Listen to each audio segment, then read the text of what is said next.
E estamos aí com ele, Roger Feilstruck, aqui no Nene Talk. Muito obrigado, Roger, e desde já me corrija em relação à pronúncia do seu nome. Muito obrigado por aceitar o convite. Valeu, Nene, e tu acertou. Só faltou o Rzinho, Feilstrucker, mas tudo bem. Inclusive na formatura nem o pessoal que anuncia lá arriscou. Certo, ok. Muito obrigado mais uma vez. Estou muito feliz em ter você aqui conosco nesse episódio.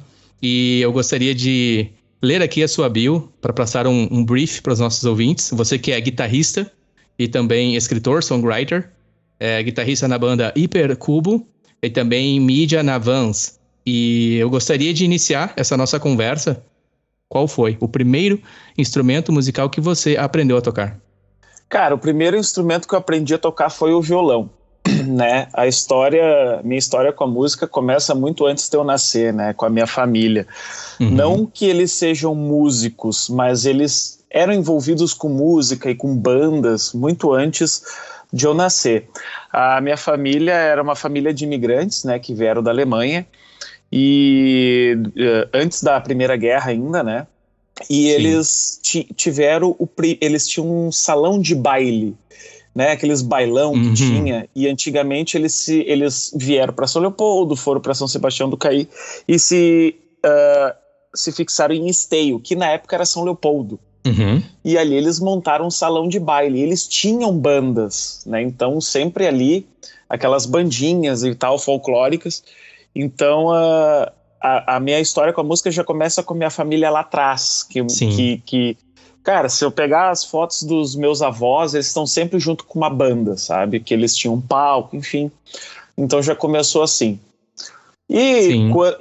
Mas quando eu comecei a tocar, na verdade, foi um baita de um acidente. Porque, como eu falei, ninguém da minha família era músico, nem envolvido com arte. Era tudo comerciante, né? Uhum. Aconteceu de que quando eu tinha meus 10, 11 anos, eu achei um violão todo quebrado, que minha mãe tinha ganhado nos 15 anos dela, dentro de casa. E nisso eu já estava começando a gostar de rock, sabe? Eu com 10 anos, eu vi o Halloween no Philips Monsters of Rock. Halloween. Uhum. E eu pirei, cara, no Michael Weikert fazendo um solo meio blues, assim, era uma banda de metal. Eu não entendi o que era metal naquela época, obviamente, né? Sim. E porque passou na TV, enfim, alguns trechos, e passou um solo dele, e eu fiquei, nossa, que legal. E meio que, também voltando um pouco mais, a minha mãe sempre dizia que quando eu era criança ela não podia me levar em restaurante que tinha palco, né? Antigamente, nos anos 90, aqui no Rio Grande do Sul, pelo menos, os restaurantes tinham palco, que às vezes tinha aqueles jantar dançante, enfim, que eles chamavam. E ela disse que era descuidar, eu tava em cima do palco. Futricando nas coisas que tinha. Quando a minha mãe era funcionária pública, tinha festas da firma que eles colocavam banda. Diz que eu sumia, ela ia me procurar, eu tava no camarim falando com os caras, querendo tocar com os caras. Então ela meio que disse assim, eu meio que sabia que desde o início tu tinha uma aptidão pra fazer isso. Sim. E aí aquele violão tava todo quebrado e eu estudava num colégio onde eles começaram a fazer curso de violão gratuito lá, que foi o primeiro professor lá, e ele consertou o violão pra mim, que era um tonante daqueles antigos. Clássico tonante. Só que aquele violão era uma M, né? Não sei se eu posso falar palavrão aqui, enfim. À vontade. Era uma merda aquele violão, porque ele ficou empenado, ele não ficou legal, porque levaram no marceneiro pra arrumar. E aí disso eu tinha meu primo que morava comigo, ele tinha comprado um violão preto, que na época era um violão, um violão preto, e era pra ele aprender a tocar. Só que ele foi muito vagabundo e não quis aprender. E eu fui aprender. Ali começou a minha história com a música, comecei a tocar algumas coisas, e aí nisso eu me formei no primeiro grau, fui pro segundo grau, e aí eu fui para um colégio onde tinha muita gente do rock. Nossa, aí ali começou toda a história, sabe? Sim. Aprendi mais a tocar, fiz um tempo de academia de música, eles chamavam academia de música, que tinha lá em Esteio.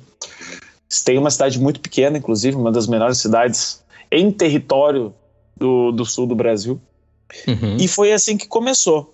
E no segundo grau que eu comecei a ter minha primeira banda, né, que inclusive o nome era Coleta Seletiva, Muito, muito bom o nome da banda, né?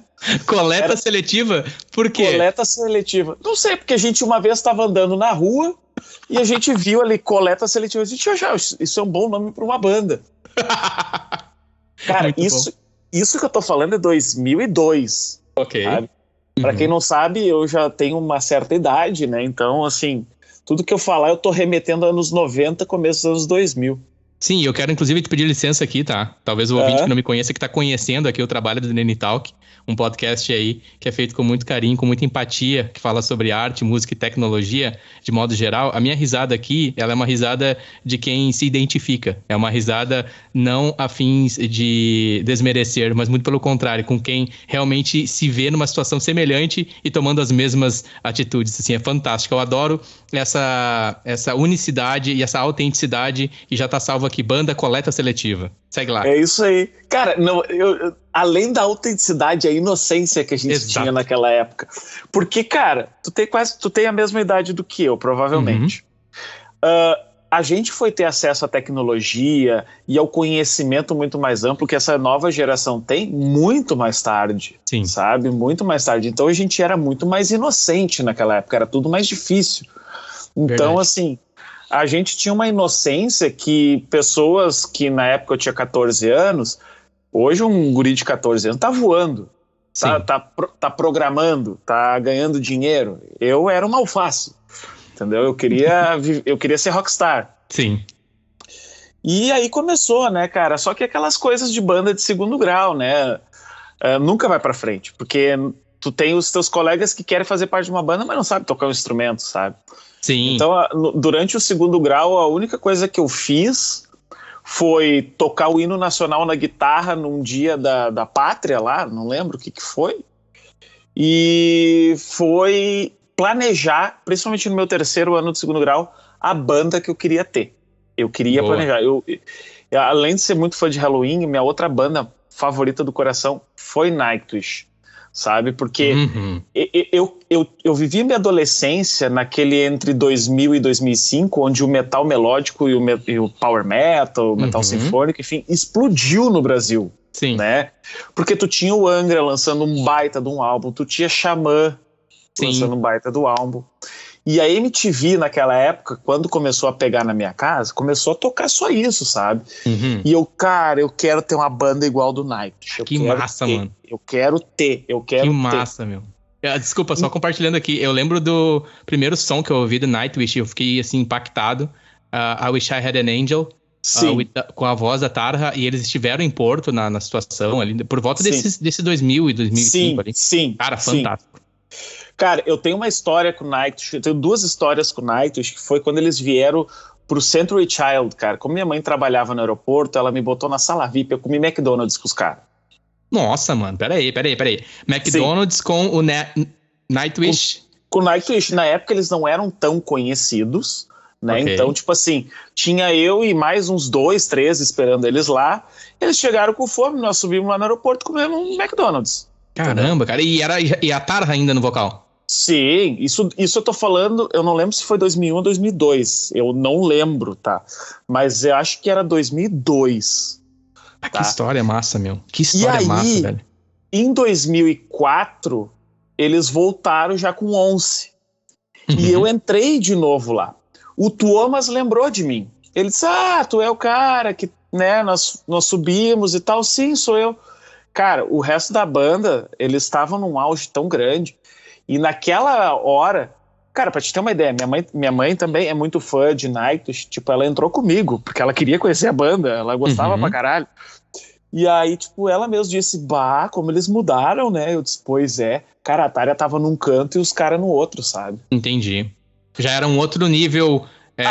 havia uma outra sinergia entre a banda, dado a expressão que eles haviam alcançado em nível internacional. Lembrando aos ouvintes, Nightwish, corrige-me, Roger, é uma banda finlandesa. Finlandesa, exatamente. Aí você imagina a exponencialidade dessa banda, uma banda finlandesa, fazendo show na América do Sul, mais especificamente em Porto Alegre, no nosso estado amado Rio Grande do Sul. Só para ter uma noção para os ouvintes. E ali tu já percebeu uma certa diferença assim, na energia entre os membros. Sim, mas cara, sempre assim, os caras mais legais sempre foi o Thomas e o Marco, né? O Yuka e o Empo, que são bateria e o guitarra, eram mais reservados. E a Tária mal falou com alguém, ela saiu pela tangente lá, né? Então, foram duas experiências totalmente diferentes que eu tive. Inclusive, nessa vez que eu entrei, que foi a vez que existiam máquinas fotográficas, que na primeira eu não tinha, então eu não tive registros disso. Eu tomei um azar, porque eu tirei as fotos com todos os integrantes. Cara, eu tirei foto sentado na bagagem deles, no chão, enfim... Entrei no ônibus, me roubaram a câmera. Pá, velho. Cara, perdi todas as fotos. As únicas fotos que eu tenho dos meus amigos que entraram comigo e que, tipo assim, eu apareço de relance nas fotos. Ah, que pena, velho. É uma pena, cara. Mas eu tenho os autógrafos deles até hoje. Nossa, e o Thomas, pra mim, ele é o cara da banda, assim, pra mim. Ele é o coração, se eu puder dizer, assim. É fantástico. Ele que é o tecladista, me corrige. Isso sim, isso fantástico, sim. O cara fantástico.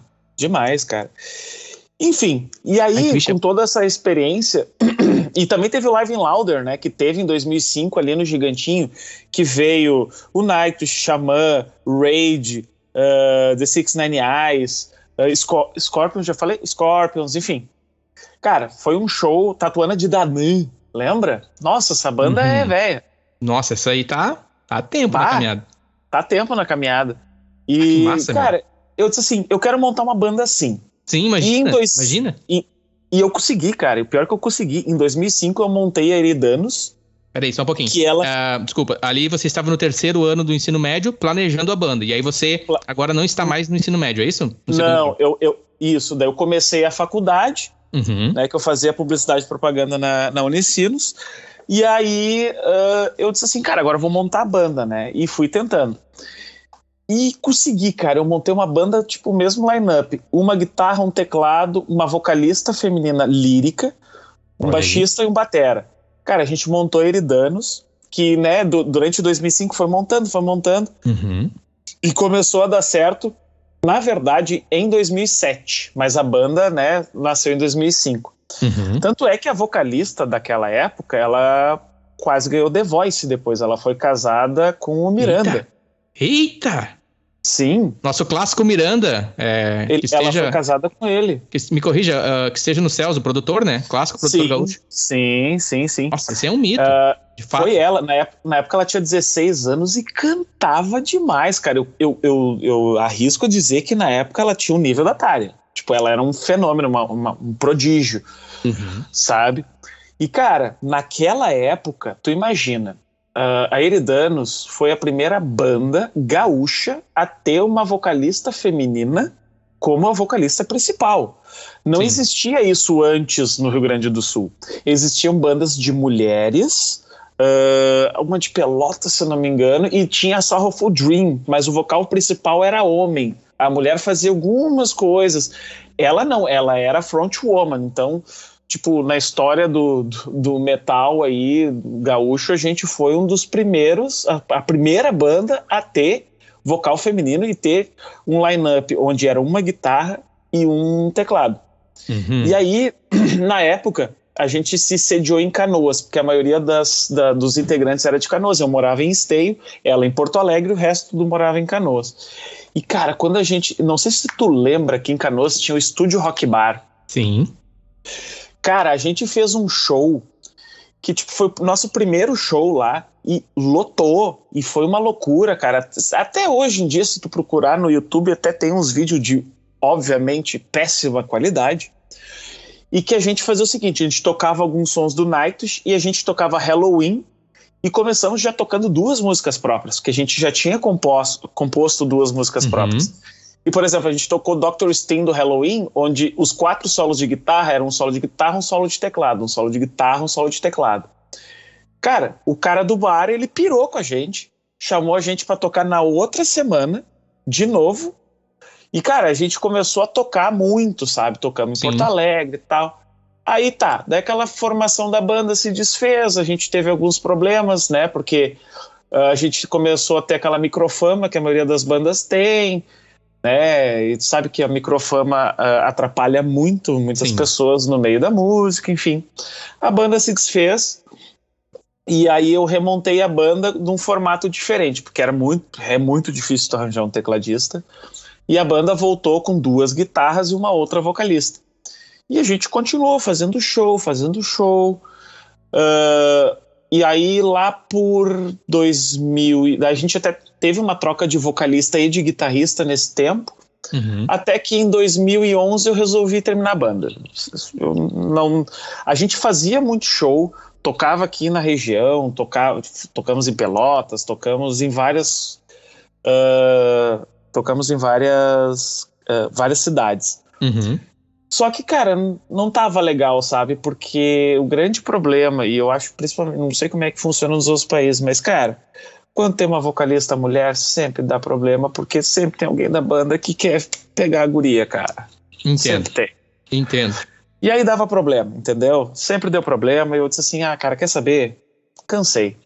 E na época, a Gaia tinha me convidado, a Gaia, que era do Chris Young, que eu te falei, que é um amigo meu que tá morando na Suécia, Sim. me convidou para tocar. E nessa época eu fui morar em Porto Alegre, porque eu estava trabalhando em Porto Alegre.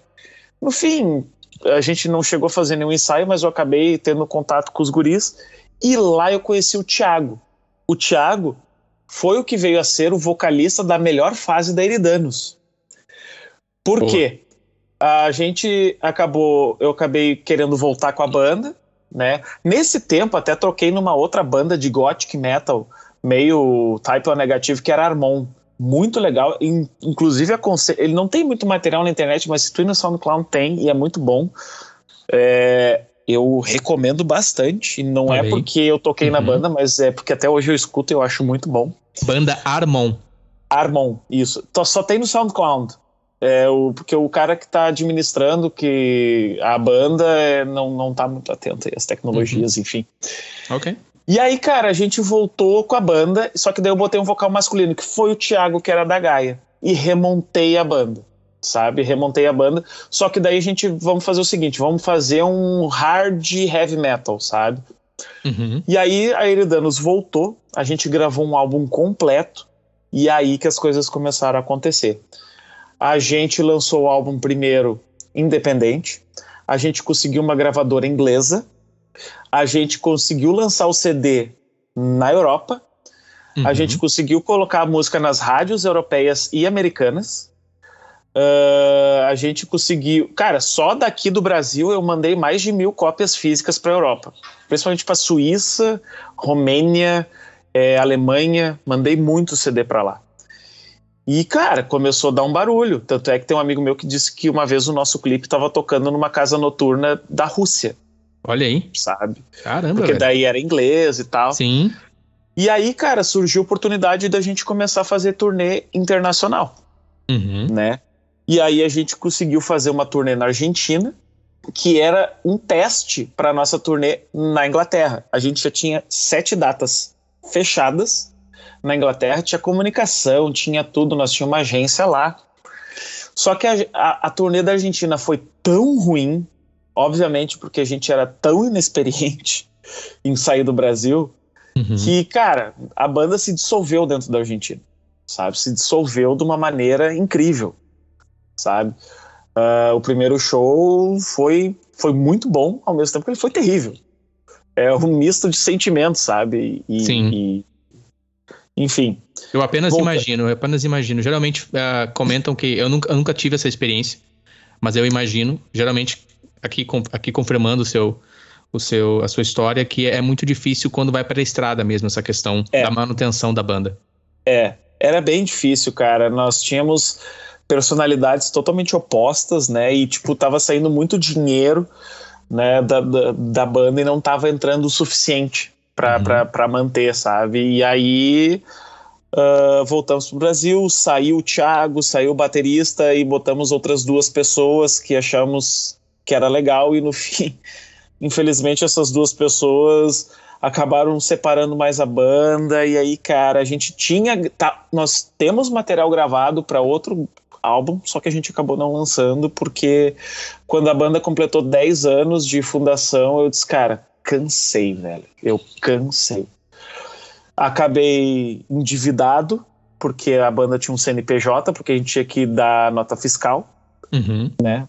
Principalmente por causa da gravadora, né? A gravadora precisava de nota fiscal de uma empresa do Brasil.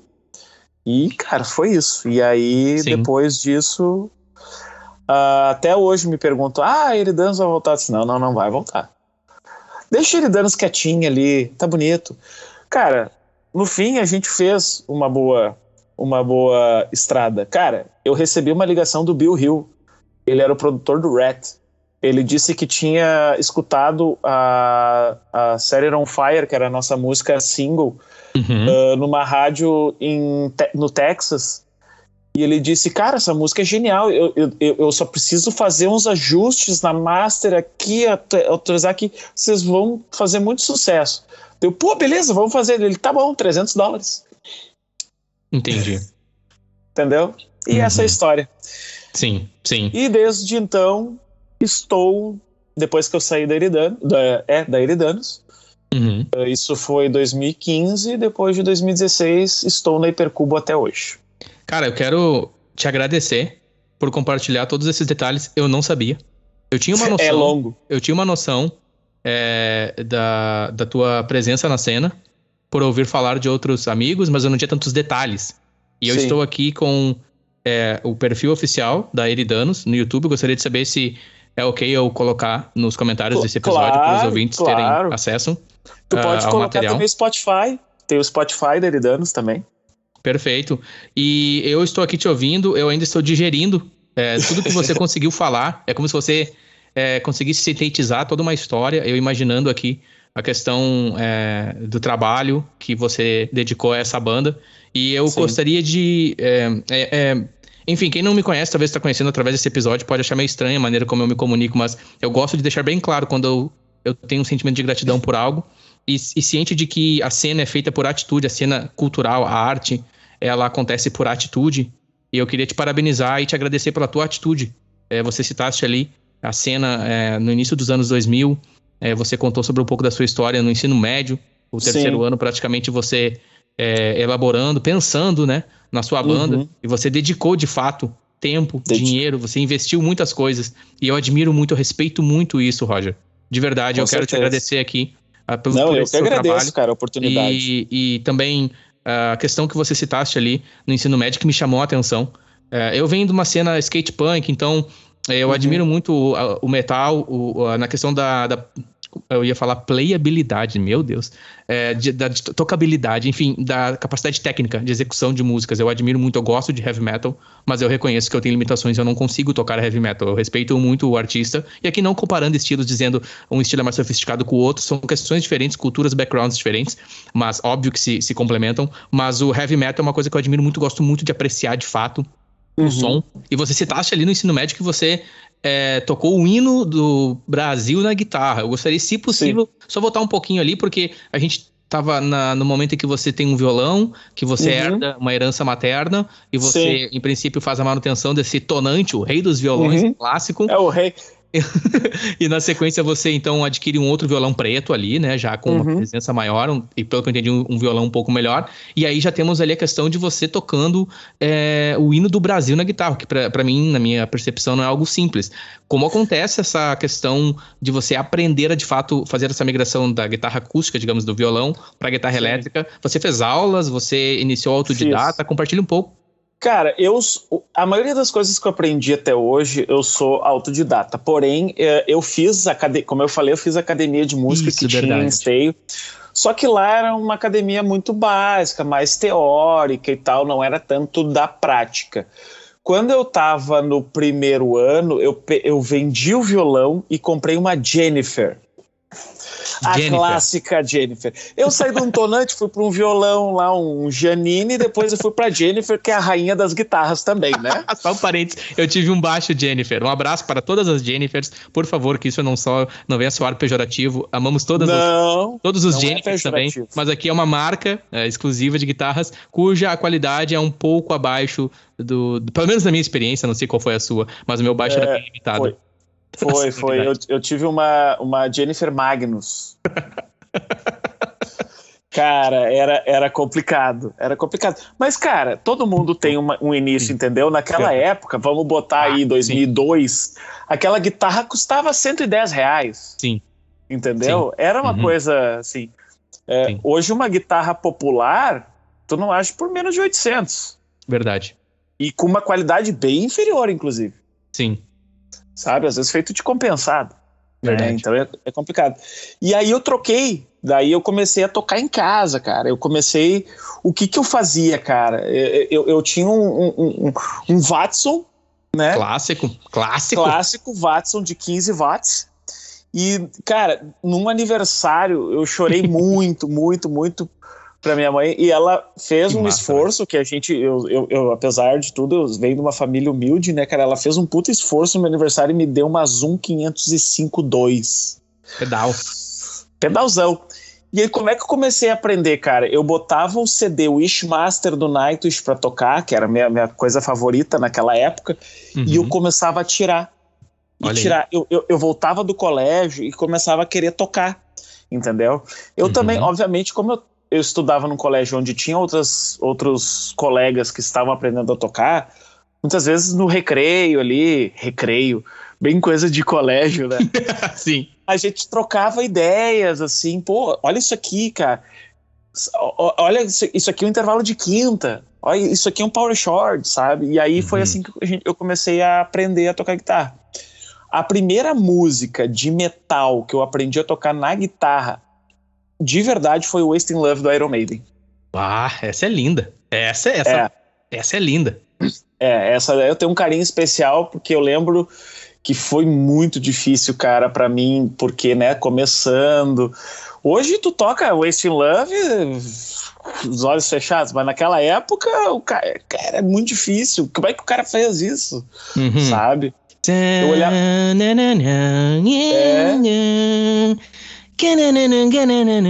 Essa, né? E foi bem na época que o Iron Maiden tocou no Rock in Rio na volta do Bruce Dickinson. 2001. Sabe? Nossa, esse show é legendário. Legendário, cara. Cara, isso aí é fantástico, esse show. Aí eu tentei... DVD assim, duplo. Agora eu sei tocar o Wasting Love. Agora eu vou tocar Hallowed by the Name. Vou. Não vou nada. Muito sabe? Bom. Muito bom. É isso, cara. É a tentativa e erro, né? Muito bom. Não, e assim, são músicas complexas. Mais uma vez, em questões de tocar, de tirar o som. Eu tô aqui imaginando o menino Roger ali no aparelho de som, tocando, aí volta, aí toca de novo, aí volta, aí toca de novo, aí toca de novo. Muito no ouvido, assim. Isso aí exige muita raça, na expressão de vontade, muita vontade, dedicação. E isso fala bastante sobre a tua determinação, cara. Eu admiro muito isso. Como você citaste ali, estamos falando de um período onde a internet, a conexão, quando havia, ela não era uma internet que nos proporcionava ter o acesso a um vídeo no YouTube de alta qualidade ou alguém nos passando um tutorial. Então era de fato algo que você era forjado na brasa, no fogo, né? No bom sentido. Exatamente, cara. E assim, na época tinha as revistinhas de cifra. Lembra? E era isso que nós tínhamos, sabe? E aí não existia um Cifra Clube naquela época. Sim. Não existia o Ultimate Guitar, não existia o YouTube pra te ver o pessoal tocar e tu... é assim que faz? Então tá bom. Tem a questão visual que é muito importante, de posicionamento de mão e afins, que hoje facilita muito pra nós, aqui em maneira alguma criticando a tecnologia que nos favorece, mas deixando bem claro que de fato algum tempo atrás as coisas eram um pouquinho mais... requisitavam um pouco mais de vontade, digamos assim. Era de fato, quem fez a caminhada, como você está citando a sua história, por isso que eu fiz questão de frisar isso, quem passou por esse período realmente estava com muita vontade. Não era uma fase. E cara, era bem difícil, sabe, naquela época. E assim, era uma época que o Brasil também não era economicamente forte, né? Não que esteja agora, mas naquela época era bem mais difícil, né? Então, assim, era uma luta. Por isso que, cara, tem um amigo meu que ele mora em Los Angeles, que ele é daqui, ele foi pra lá e ele voltou esses tempos, e eu disse, tu só tá tocando com os caras lá. Ele disse, não, tu é melhor que qualquer um lá. Por quê? Porque lá a vida é fácil, entendeu? Aqui tu te fode pra tocar uma guitarra. Lá não, lá o cara já nasce com a guitarrinha, o pai já vai lá e compra uma Gibson, sabe? Enquanto a gente tem uma Jennifer. O brasileiro é muito mais difícil, tanto é que maioria dos guitarristas virtuosos hoje que nós temos no mundo são brasileiros. Sim, verdade. Muito bem pontuado. É verdade. Sabe? Kiko Loureiro, Eduardo Danui, nós tínhamos o Paulo Schreber aqui em Caxias, ele era uma aberração, ele era de outro planeta. Sim. Sabe? Sim. Cara, fantástico. E você citando ali histórias com bandas e afins, você citou também a banda Halloween, uma banda alemã. Sim. Me corrige, ela é um metal melódico? Cara, acho que é mais power metal. Metal melódico. É um nome que o pessoal deu no Brasil no início dos anos 2000, metal melódico e tal, mas eles mesmos não se denominam assim. Mas, enfim. Eu lembro de você me contando bastidores, estávamos no Brasil, isso foi no ano de 2022, precisamente estamos falando em março de 2023, e nós falamos um pouco... que foi 21, hein, cara? Foi 21? Eu acho que foi 21. Quer dizer, não lembro. Enfim. E você contou bastidores com o Halloween, por favor, compartilhe conosco sobre... Cara, o show de 2017, o Halloween veio com a formação, né, dos 7 integrantes, e eu, como um bom fã de Halloween, tenho inclusive tatuagem do Halloween, fui no show, tinha comprado meu ingresso, só que chegou na hora, encontrei um amigo meu que ele estava organizando o show, ele disse, não, tu vai pra pista VIP. Eu, beleza, fui pra pista VIP, porque ele já sabia que eu idolatrava Halloween mais que tudo. E aí ele chegou ao final do show, ele chegou e me deu um adesivo, que é o adesivo After Show. Eu tenho até hoje esse adesivo, eu posso te mandar a foto, inclusive se tu quiser postar. Cadê meu... Ah, tá aqui, ó. After Show, 31 de outubro em Porto Alegre, cara. Sim. Eu tenho isso aqui, Pumpkins United, que ele me deu pass pro camarim do Halloween. Ali eu infartei. Não, ali imagina. Infartei. Sim, eu vou querer, tá? Só um parênteses, eu vou querer sim, me mande a foto que eu vou compartilhar com os ouvintes. Estará no post do nosso episódio lá no nenizeira.com, no meu site. Lembrando aos ouvintes que os nossos episódios estão disponíveis gratuitamente nas principais plataformas de streaming de áudio, nos principais agregadores de podcast. Basta pesquisar por Neni Talk e você tem acesso a todo o nosso conteúdo. Sim, eu vou querer este adesivo, show do Halloween, VIP, hein? Esse foi VIP, daí ele disse assim, não, espera ali na saída do camarim que eles vão sair, aí tu pode ficar na after party ali. Deu, tá bom? Que massa. E, cara, esses loucos demoraram pra sair, mas nós tava ali, um frio. E aí tá, cara. Aliás, quem acessar meu Instagram vai ver as fotos, tem as fotos lá. Cara, eles saíram, só não tava o Andy Darius, não tava o Sasha Gersinger, que era o guitarrista, e não tava o Danny Loeb. O Kai Hansen, saiu o Michael Veikat, saiu o Marcus Grubskopf. Cara, gente boaça, fumei um cigarro com os caras. Muito bom. Sabe? Tipo... Primassa. Meu, pessoal super acessível. E, cara, foi um rolê que até hoje eu não acredito que eu fiz, porque, cara, o cara que me incentivou a tocar guitarra, que é o pessoal chama de Michael Veikat, mas ele me corrigiu naquele dia, ele disse que é Michael. Porque em alemão, né? É Michael. Boa. Né? Importante. É Michael Veikat. E tipo assim, aí, cara, e eu tenho uma outra história com o Halloween, que foi uma coisa que, um outro show, muitos anos atrás, eu tava, que foi no Opinião. E aí, eu lembro que eu tava em cima ali naquela parte do Opinião, eu mostrei minha tatuagem, comecei a bater assim, aí deu o intervalo da música, eu... Michael, I love you. Aí ele olhou pra mim, I love you too. E mandou um beijo. Muito bom. Cara, história é isso, cara. Tem várias histórias pra contar, velho. Se eu for contar todos os shows que eu já fui, nossa. Sim, obrigado. Obrigado pelos detalhes. E mais uma vez, surpreendente essa história. Ciente da influência que eles tiveram na tua trajetória com a música, com a guitarra, a influência, né? Que eles tiveram diretamente também na fundação das bandas que você participou e afins, mais especificamente na tua banda, deixa eu achar aqui. Eridanos, Isso, é Eridanos, tava preocupado com a pronúncia, Eridanos. E... Cara, muito engraçado. E enfim, ali nós estamos falando por volta de que ano esse show? Esse show foi 2017. 2017, certo. 2017. E você estava contando sobre a Eridanos. Em princípio, vocês deram, digamos assim, um hiato com a banda em 2015, né? Iniciaram um processo? Na verdade, a gente terminou, né? A gente nunca mais voltou desde 2015, né? Isso já vão fazer 8 anos, né? E, cara, eu resolvi colocar as músicas do álbum no Spotify e tal, né? Coloquei, ainda existe o YouTube, né? As outras redes sociais eu tirei, porque sabe que Instagram e Facebook, se tu não atualiza, ele perde relevância, então resolvi tirar do ar. Sim. Mas ainda continua aí. Tem outras músicas aqui que a gente gravou, mas ainda estão em fase de pré-mix e master, né? Então não tem por que lançar, né? A gente ainda também teve um EP antes que a gente gravou ainda quando era vocal feminino, mas o resultado não agradou muito e a gente acabou não lançando. Certo. E agora eu gostaria de dar sequência aqui na conversa. Gostaria de falar sobre Uma Turminha da Pesada em um clima de muita azaração. Uma turminha que também faz bicos de Gogo Boys. Por favor, Roger, conte-nos mais sobre a Hipercubo, banda de rock gaúcha. Cara, a Hipercubo foi uma banda que eu conheci na estrada, quando eu estava na Eridanos ainda. Nós fomos fazer um show em Venâncio Aires, num festival de bandas. E como é o destino, né? Tinham várias bandas e cada banda tinha um camarim, que era um ginásio, né, que eles tinham feito. Aí cada banda tinha uma comida diferente. Olha né? aí. E aí, cara, passou o Saul. Eu achei o Saul a cara do Kai Hansen. Tem gente que acha ele a cara do Dave Mustaine, mas eu achava a cara do Kai Hansen. E eu fui mexer com ele. Só que nisso apareceu o José, que é o vocalista, apareceu os outros. E, cara, ali começou uma amizade, entendeu? Tanto é que eu passei mais tempo dentro do camarim deles tomando uma breja e comi, inclusive, a janta deles lá, que era X, o nosso era pastel. Né? Preferi X a pastel, né? Sim.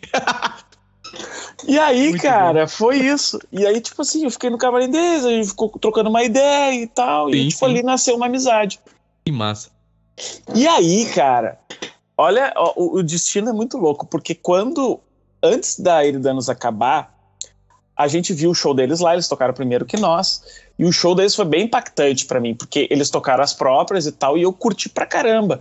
E naquele dia, eu cheguei pro José e disse, ô José, eu quero comprar um CD de vocês. Eu comprei o CD e levei, botei dentro do meu bag da guitarra e levei pra casa. Não dei muita bola, porque tu sabe que no show, às vezes, tu não presta tanta atenção na música como tu escutar o álbum. Verdade.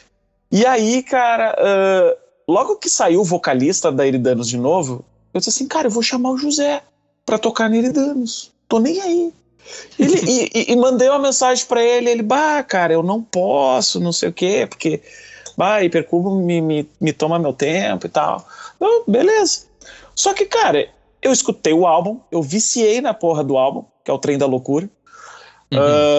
Viciei, tipo, eu tinha no carro, eu comecei a escutar, e aí, cara, eu acabei adicionando todos os guris nas minhas redes sociais e comecei a ir nos shows. Comecei a ir no show no Rock, comecei show no Equipacar, que existia em Campo Bom. Sabe? E aí, cara, beleza, a gente ficou amigo e tal. Às vezes subia no palco pra cantar um som, eu nem canto, mas o José colocava lá pra cantar, e isso aí é aquela coisa horrenda. Mas enfim. E aí, em fevereiro de 2016, o Matheus, né, o nosso querido Mateuzinho, que tu conhece, inclusive já entrevistou aqui. Temos um episódio com o Matheus aqui, um abraço pro Matheus. Um abraço pro Mateuzinho. Matheus Menezes. Isso aí. Ele sofreu um acidente, né, no carnaval, né, um acidente de carro que impossibilitou ele de continuar tocando durante um tempo. Sim. E, cara, a história é mais ou menos assim. Era um domingo, José pega e me manda uma mensagem. Roger, aconteceu isso, e a gente tá precisando de um guitarrista, tem show daqui 2 semanas. Tu aceita? Claro que eu aceito. Eu já tava sem banda e tal. Dele, beleza, tá aqui as músicas. Eram 32 sons pra tirar em 2 semanas. Nossa. Detalhe, beleza, isso era no domingo. Beleza, toma aí. Isso era no domingo, na terça já tinha ensaio. Só um detalhe, 32 sons aqui, lembrando que é uma pegada também hard rock, né? Totalmente que diferente muito da guitarra. Totalmente diferente do que eu fazia. Entendeu? Totalmente diferente. Sendo que no meio dessas músicas tinha as próprias. Sim. Que tem alguma documentação, alguma partitura, alguma coisa? Não, ouvidão. Olha aí. A sorte que eu era tão fã da banda, eu fiquei fã real da banda, que, tipo, eu já tinha decorado a ordem das músicas. Agora era saber quais as notas que estavam sendo tocadas. Sim. Cara, isso era no domingo. Na terça já fui no estúdio e tive que tocar 7 sons, Olha, sabe? Uhum. E fui tirando. Daí Foi o primeiro ensaio com a banda. Foi o primeiro ensaio. E aí tá, cara. Aí o primeiro show foi no Rock e, cara, foi um show massa pra caramba. Tenho lembranças carinhosas daquele dia e alcoólicas também, assim, muito fodas, assim, porque, né, enfim, sim, banda é aquela coisa, né? E aí fui tocando, fui fazendo shows e, cara, naquela época a Hipercubo tava num ritmo de show alucinante. Era quase todo final de semana, se não era 2 vezes por final de semana. Uhum. E fomos tocando. Só que eu estava temporário. O Matheus iria voltar, né? Sim. Porém, por motivos pessoais, enfim, ele não quis voltar. E aí os guri me efetivaram. Estou lá há 7 anos. Agora, em março, dia 16 de março, que foi meu primeiro show, eu faço 7 anos na Hipercubo. Olha aí, parabéns pelos 7 anos. Gostaria de pontuar aqui, em primeiro lugar, sobre o Saul. Ele que é uma grande persona, uma grande presença na cena, ali mais especificamente da região metropolitana Vale dos Sinos. Ele é uma lenda, de fato. É uma pessoa incrível. É uma curiosidade aqui. Eu conheci o Saul na época em que eu morava na cidade de Araricá. Um abraço a todos os ouvintes na cidade de Araricá. O Saul trabalhava em uma assistência técnica e minha mãe teve um problema. Até hoje trabalha. Com uma máquina de lavar roupas, olha aí. E eu lembro de chegar ali, a assistência, minha mãe ligou, e chega este rapaz, belo rapaz com seus cabelos ruivos. Exatamente. Chega ali, enfim, morava numa chácara na época, e ele vem e conserta a máquina da minha mãe. E foi, assim, a primeira imagem que eu tenho do Saul. Ele consertando, de fato, trazendo solução pra nós, ali naquela situação. E depois, em Sapiranga, na cena local de Sapiranga, o Saul tocando, né, baixista. E aí, olha ali, cara, aquele cabeludo, o cara que trabalha na assistência técnica. E aí depois, obviamente, se juntando entre as outras bandas que ele já participou na sua história. Espero talvez um dia poder tê-lo aqui para compartilhar também das suas histórias. Saul, um forte abraço.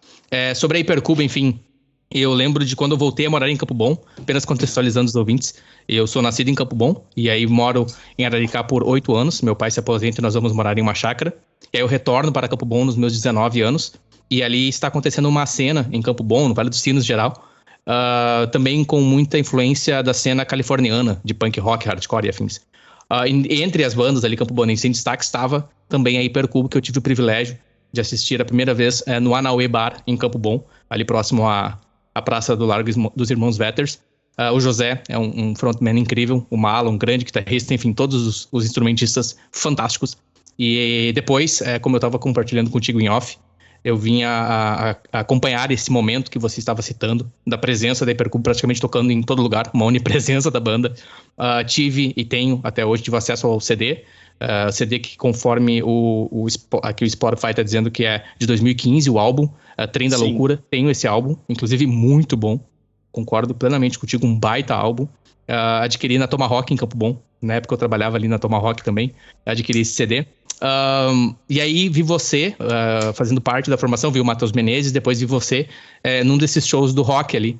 E Sim. Eu tava compartilhando contigo em off, que foi a primeira memória visual que eu tive e emocional também, porque os shows da Hipercubo são sempre muito bons, uma energia muito boa. Apenas compartilhando, obrigado aqui pela oportunidade para pontuar algumas questões. E desde então, você tem estado na banda já são 7 anos, é isso? 7 anos. Agora em 2023. Um salve aí para toda a família da Hipercubo, que nos ouve, com certeza. Que é grande, cara, é grande. Sim.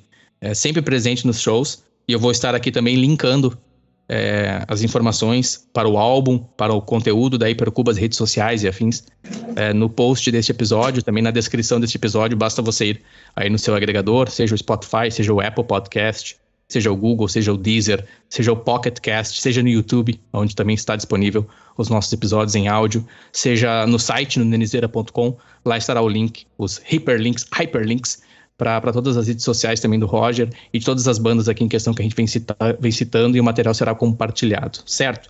Muito obrigado pelo período de merchan. Voltando agora, eu gostaria de saber se o Silvio Santos está presente. Você tá falando comigo? Ih, mas você sabe a identidade secreta? Aí, Maui, pra você anda vendo meu canal, né? Só um pouquinho, agora vai aparecer, faz de conta que piscou o Jequiti. Aquele flash. Mas você sabe que isso daí é uma mensagem subliminar.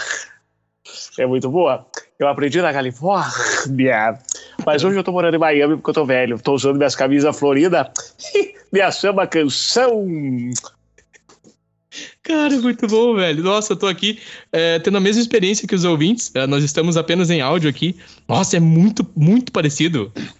Cara, obrigado, porque eu treinei muito pra chegar nisso.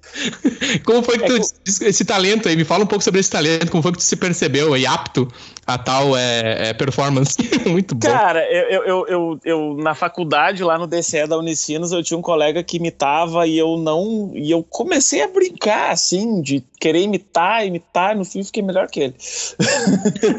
Cara, muito bom. Temos algum outro personagem aí que você talvez gostaria de compartilhar? Cara, eu tenho um, mas ele é polêmico, então eu não posso trazer. Ok. Né, porque ele é envolvido aí com a política. Okay. Então é bom a gente não entrar nessa seara, né? Porque é só um personagem, né? Claro. Eu tenho outro que o pessoal talvez conheça da época do Pânico, mas ele não é o mesmo, que é o Porra, negão, mais ou menos. Do Eduardo Sterblich. Exatamente, tava aqui mais ou menos tomando minha cervejinha, porque eu gosto de tomar uma cerveja, eu gosto do biricotico, é bom, né, negão? Porra! E é isso, cara, ele tem os personagens, velho. Tem a Maria Bethânia também, deixa eu ver se eu consigo. Cara, que a Maria Bethânia não do nada, Maria Bethânia. Cara, a Maria Bethânia é foda, porque, assim, tipo, me chamou, Caetano é lindo, oh, meu amor, sabe? Cara, isso é muito bom, velho.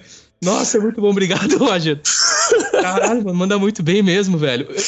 Aqui um salve pro Rodrigo Adams, e pro Rafa Conferai, que inclusive ambos, né, disseram, Nene, quando tu falar com o Roger, comenta com ele, fala com ele sobre a habilidade dele de interpretação de alguns personagens, que é fantástico. Eles falaram que é muito bom e eu tô aqui compartilhando agora através do podcast. Cara, nossa, é muito bom, desculpa, acho que estourou aqui as minhas risadas, depois vou ter que dar Não, mas okay. Cara, tem que ver, eu tenho um dom, que é gravar um áudio de WhatsApp com todos os personagens falando em ambientes diferentes. Tipo, dá pra ver que eles estão separados em ambientes, porque eu vou afastando o celular e vou trazendo de volta, sabe? E, cara, parece que é um bando de louco conversando. Sim. E porque, assim, quando eu encarno o personagem, não é o Roger falando. Tanto é que o pessoal diz que eu mudo a minha expressão, e é real. Tipo, não é o Roger que está pensando na piada, é o personagem que está pensando na piada. Sim. Sabe? Sim. E é isso. Muito bom, muito bom. Voltando a falar de Percubo, banda segue na atividade. Segue. Fica à vontade de compartilhar mais detalhes sobre o trabalho, por favor. A gente, recentemente, a gente está trabalhando em material novo, né? Ainda não posso dizer o que é, mas a gente está trabalhando em material novo que logo vai sair, tanto em áudio quanto em vídeo, né? Então a gente já está trabalhando nisso. A gente vai tocar agora no dia 18 em Santa Maria, né? No Moto Garage, lá em Santa Maria. Boa. E é isso, por enquanto a banda tá bem nativa, inclusive amanhã temos ensaio no nosso incrível estúdio mini zoológico, parque aquático e complexo de gravações do Projac. Boa. Cara, é porque é o seguinte, só pra contextualizar o pessoal pra não achar que eu sou louco, por favor. É que assim, a gente ensaia num sítio lá na Quatro Colônias, que é o sítio onde o José mora. Cara, ele deve ter uns 50 gatos, uns 30 bugio, tem lagarto, tem cachorro, tem aranha caranguejenta, tem um bicho que uma vez nós estávamos ensaiando, o bicho saiu, ele era uma formiranha, era tipo, parecia uma formiga, mas parecia uma aranha. A gente parou de tocar pra ver aquele bicho do tamanho de uma mão andar, a gente ficou, mas que bicho é esse? Sim. Daí a gente falou, ô José, os teus insetos estão cruzando entre si, sabe? Sim.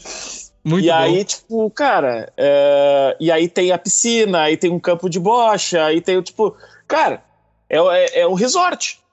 Sim. Agora a gente brinca que é estúdio, a gente já gravou clipe lá, a gente vê os animais, a gente essencialmente é picado por uma aranha, né? Enfim. Sim, boa. Mas é legal, é bem roots, assim, por isso que a gente se diz que a gente é uma das últimas bandas raiz aí da cena. Olha aí, boa. Mais uma vez um salve para toda a família Hipercubo, em especial aos membros da banda, por continuar esse trabalho há muito tempo na cena. E aqui um fã de vocês, alguém que já tem CD, como eu citei, e assim que possível, estando aí no Brasil, quero acompanhar um show de vocês novamente, tomar um gorogodó, ficar um pouquinho aperitivado e curtir um hard rock, um som com vocês aí. Eu quero... São 17 anos, cara. Nossa, imagina. 17 anos, não é tem que respeitar. Não é pouco tempo. Não é, cara, enfim, tem que respeitar, parabéns. Vamos falar sobre tênis, sobre marca, sobre... Você comentou ali que você fez publicidade e propaganda, me corrige? Sim, isso aí. Uhum. E eu gostaria de saber de ti um pouco sobre a tua trajetória na publicidade e propaganda e mais especificamente sobre a marca Vans. Cara, eu comecei na publicidade em 2003, né, quando eu me formei no técnico, depois fiz a faculdade, e cara, desde então, né, inclusive eu tenho uma história bem curiosa, que eu já trabalhei botando anúncio em site adulto, trabalhei no mundo adulto. Opa, peraí. Se eu entendo bem, o que estamos a falar aqui são sites de conteúdo adulto, os Triple X. Exatamente, Não vamos falar os nomes dos sites, porque a gente não está sendo pago para fazer propaganda. Concordo. Conte-me mais sobre tal experiência. Cara, 2015 até 2017 eu trabalhei numa empresa que a gente fazia conteúdos adultos para os sites. Tudo aquilo que nos sites adultos tem que o pessoal acha que é vírus, era eu fazendo anúncio. Sem mentira. Ok, eu tô achando engraçado porque... E era legal, não vou ser hipócrita porque eu sou um dos adultos que enfim, tô ciente de qual conteúdo que eu também pensei, cara, isso é vírus, não vou clicar.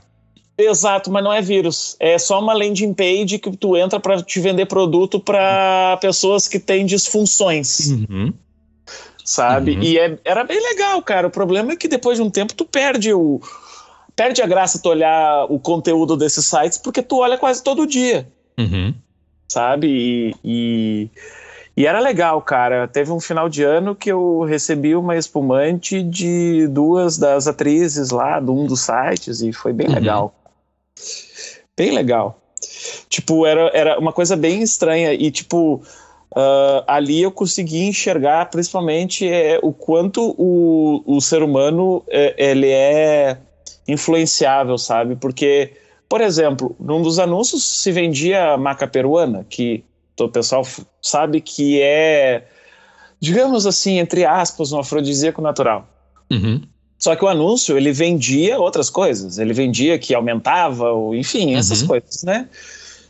E, cara, tinha gente que comprava e a gente sabia que não tinha dinheiro. Às vezes pagava no boleto, sei lá, meus 700, 800 reais por um pacote de 18 frascos e tirava a comida da mesa, sabe? Porque o cara tem muito problema com isso e acha que um remédio milagroso vai ajudar ele. E, cara, sim. Pode ajudar? Pode. Assim como o placebo pode ajudar muita gente, mas tu tem que ter noção que é um placebo. Sim. Entendo. E é isso, cara. Mas quando eu falo isso, até na empresa que eu trabalho hoje, o pessoal sempre pede para eu contar mais detalhes. Obviamente que aqui eu não posso contar detalhes, né? Mas um dia aí que a gente tiver pessoalmente, eu te conto mais detalhes sobre como é que era. Sim. Mas é isso, cara. Também trabalhei nisso. Boa. E hoje, com muita honra, né, como um grande fã que sou da marca, eu trabalho na Vans, né, que é uma marca global, né, eu trabalho no e-commerce da Vans, eu faço toda a parte de marketing, de anúncios, né, cuido também da parte financeira ali. E, cara, a Vans é uma marca que é vivendo, sabe? É uma coisa que não é uma coisa que tu explica, é uma coisa que tu vive, é um lifestyle, é a mesma coisa que o rock. Acho que todo mundo que está escutando aqui, que gosta de rock, sabe que o rock, ele não é um estilo musical, ele é um estilo de vida. A Vans também é, cara. E a Vans, ele te proporciona muitas experiências de comunidade. Tanto é que o lema da Vans é que a gente não vende calçados, nós somos pessoas que fazemos calçados. A Vans sempre coloca as pessoas à frente, sabe? Sim. E isso é muito importante. O lado humano vem primeiro, sabe? E assim, além dos tênis de qualidade excepcional, vestuário, acessórios, que são ícones aí da cultura pop, não só simples produtos, mas né, fizeram parte aí praticamente da infância e adolescência de todo mundo, e tu pode saber melhor do que eu que mesmo no começo dos anos 2000, ter um Vans no Brasil era uma coisa que era impensável, sabe? Impensável. Tu tinha os Mad Hats, sabe? Verdade. Tu tinha essas outras marcas que copiavam. Sabia que a Vans é falsificada no Brasil desde os anos 70? Não sabia. Desde os anos 70. Desde os anos 70. Curioso, velho, não sabia. Exatamente. Mad Hats, essa eu conhecia. Mad Hats, né? E, cara, é uma honra. Inclusive, a Vans agora, dia 16 de março, está fazendo aniversário, né? Então, cara, eu vou fazer 3 anos de Vans, só que se eu contar por anos, eu já estou no 4º ano, né? Que eu conto como temporadas, né? Então, assim, é uma honra e cara, sim. Tu vê, a gente não consegue explicar, porque, assim, Tu entende num dia que eu te levar num evento da Vans e ver o que eles fazem. Cara, o último evento da Vans que eu fui, tu tem aquelas sacolas eco bags, cara, tu podia personalizar. Tu fazia bottom com o teu nome, tu fazia aquele negocinho de pegar ursinho, que era pegar tênis, sabe? Cara, é tudo uma experiência de imersão em marca. Os 3 pilares da marca, né, que é música e cultura de rua, né, que é o skate, né, os esportes de ação, né, e fashion lifestyle, né, que é o lifestyle, a cultura de rua, né, a cultura, né, mesmo. Sim. Então, tipo assim, a Vans sempre foi ligada nisso, sempre será, e, cara, é uma honra trabalhar lá, e, como diz a minha mãe, e graças a Deus, e quando a mãe fala, geralmente mãe tem razão, eu vou me aposentar lá. Olha aí, muito bom. Eu ouvindo você falar aqui, eu lembrei de um filme chamado Os Reis de Dogtown. Aí que tá, foi aí que começou. Porque tu sabe que a Vans, originalmente, ela não começou pro skate. É que aquela sola waffle, ela foi feita pros decks molhados, porque ela não escorrega. E aí o pessoal do skate começou a ver que aquilo lá dava gripe na lixa, entendeu? E começaram a usar. E aí eles foram lá na Vans, lá no Van Doren, disseram, a gente quer, esse tênis aqui é bom para skate. Aí começou a virar uma marca de skate. Sim, entendeu? Ali, mais especificamente nesse filme, eles também contam a história dos Z-Boys, ali formados por Jay Adams, Stacy Peralta e também o Tony Alva, que inclusive eles têm seus signatures da Vans e afins, e conta exatamente sobre esse momento ali na história da Vans. É um filme fantástico, inclusive fica aqui a dica, Os Reis de Dogtown, eu vou colocar o link na descrição do episódio para quem tiver interesse, e conta muito sobre digamos, essa virada de chave que você mesmo falou, e que vai de encontro a tudo que você tem compartilhado sobre a cultura da rua, sobre a autenticidade, a identidade, né? A Vans, ela te... Tanto marca. É que a gente tem o Checkerboard Day, tá? O Checkerboard Day geralmente acontece no dia 18 de novembro. O que é o Checkerboard Day? É o dia que, se tu tem um talento, alguma coisa, é para te expressar. A Vans, ela te incentiva a expressar a tua criatividade. É inspirar a criatividade. Então, nesse dia... Se tu é músico, cara, vai sei lá, em algum lugar e toca uma música pra alguém. Se tu pinta um quadro, se tu faz qualquer tipo de arte, qualquer tipo de coisa que impacte positivamente na vida em comunidade, né? Porque a palavra-chave na Vans é comunidade, faça, sabe? A Vans, ela preza pelo estilo autêntico, pelo estilo clássico, mas sem perder a essência, sabe? Sem né? É isso. Cara, muito bom mais uma vez aqui. Obrigado por compartilhar esses detalhes, essa história. Eu sou fãzaço da marca. Tenho aqui alguns pares de tênis e afins também, outros acessórios. Enfim, não é de hoje. Vans representa muita qualidade também em todo o trabalho. Muita qualidade. Muito capricho. É material, enfim, top mesmo. Para quem conhece a marca, sabe, de fato, eu particularmente também ando de skate, tô sempre utilizando porque vale muito a pena. Vale muito a pena e os designs são incríveis, assim, é muito bonito, tem muita opção. Eu sempre que estou em algum lugar, enfim, eu vejo uma loja da Vans, eu faço questão de entrar para ver, para sentir aquela energia que a marca tem, a presença da marca, a identidade, enfim, é algo realmente incrível. Com certeza, com certeza. E é isso, Roger. Convido a todos, à vontade. E convido a todos para acessar o site da Vans, vans.com.br, afinal, né? Sim. Vão lá que, cara, até o final do mês vai ter coisas muito legais. Certo. De olho. Olha aí, um abraço também para a família Vans, Brasil. E vou deixar aqui também linkado o site da Vans para todos que tiverem interesse a partir do nosso episódio aqui. Lembrando o Nenitalk Podcast, feito com muita empatia, com muito respeito. Falamos sobre arte, sobre música, sobre tecnologia. Falamos também sobre o mundo de maneira geral. E compartilhamos histórias de vida, pessoas reais, histórias reais, com muita empatia, com muito respeito, como eu mesmo já frisei. O nosso conteúdo é disponibilizado gratuitamente. Então, você que está conhecendo o nosso trabalho, por favor, escute os nossos episódios, visite a nossa timeline, nosso feed, nossos episódios anteriores. Fique à vontade para compartilhar, para deixar a sua review, 5 stars, enfim, para seguir a gente nas redes sociais. Também se inscrever no nosso canal no YouTube. Estamos nos principais serviços de streaming, nos principais agregadores e nas principais redes sociais. E hoje aqui, nesse episódio, tive a oportunidade de falar com ele. Falamos sobre o início dele com a música, a herança materna ali no violão. Falamos sobre algumas influências, né, a banda Halloween. Falamos sobre a região ali da cena no Vale dos Sinos, região metropolitana, na cidade de Esteio, mais especificamente. Sobre a caminhada no ensino médio, a academia de música em Esteio. A banda Coleta Seletiva, uma grande ideia ali por volta dos anos 2002, tocando o hino nacional na guitarra. Falamos também sobre o período no terceiro ano, ali na conclusão do segundo grau, no ensino médio, onde o Roger começa a planejar a sua história com banda, planejar sua primeira banda.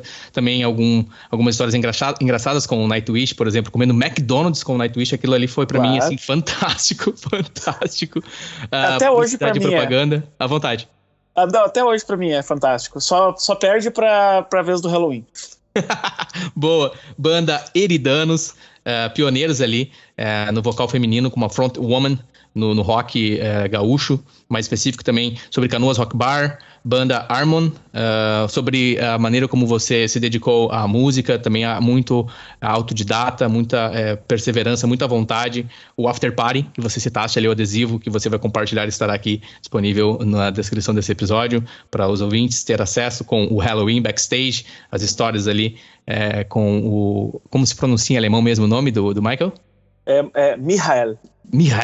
Michael? Tipo, Michael. É que nem o meu sobrenome, né? Tipo, o meu sobrenome se escreve Feilstrecker, só que o E tem som de A, então fica Feilstrecker. Roger Feilstrecker. Perfeito. Aí, acertou. Olha aí. Tivemos também o início com a Hipercuba, a história. Até hoje estão aí na atividade, firmes e fortes. Tivemos a presença ilustre de Silvio Santos, Maria Bethânia. Enfim, os ensaios no Projac. Experiência com sites adultos, conteúdo adulto. E agora, mais recentemente aqui, falando em março de 2023, sobre a Vans. Certo? Roger, algo que eu não tenha te perguntado, que você gostaria que eu te perguntasse, algo que você gostaria de adicionar aqui, estamos a concluir esse nosso primeiro episódio. Tenho certeza que você estará performando aqui mais vezes conosco no Nenitalk. À vontade. Cara, como a gente vai ter um segundo episódio, acredito que a gente falou bastante coisa, né? Acho que o pessoal já vai poder conhecer um pouquinho aí da minha pessoa, né?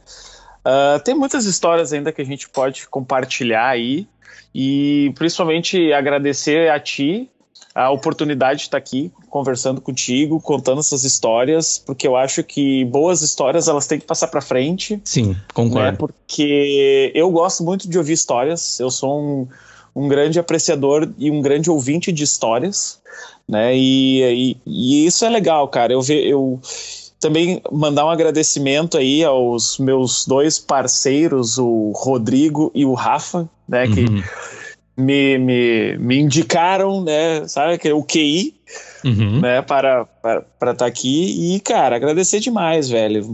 Foi demais mesmo e espero estar aí de novo numa próxima oportunidade para a gente talvez aí conversar mais sobre outros assuntos, talvez sair um pouquinho da caixa.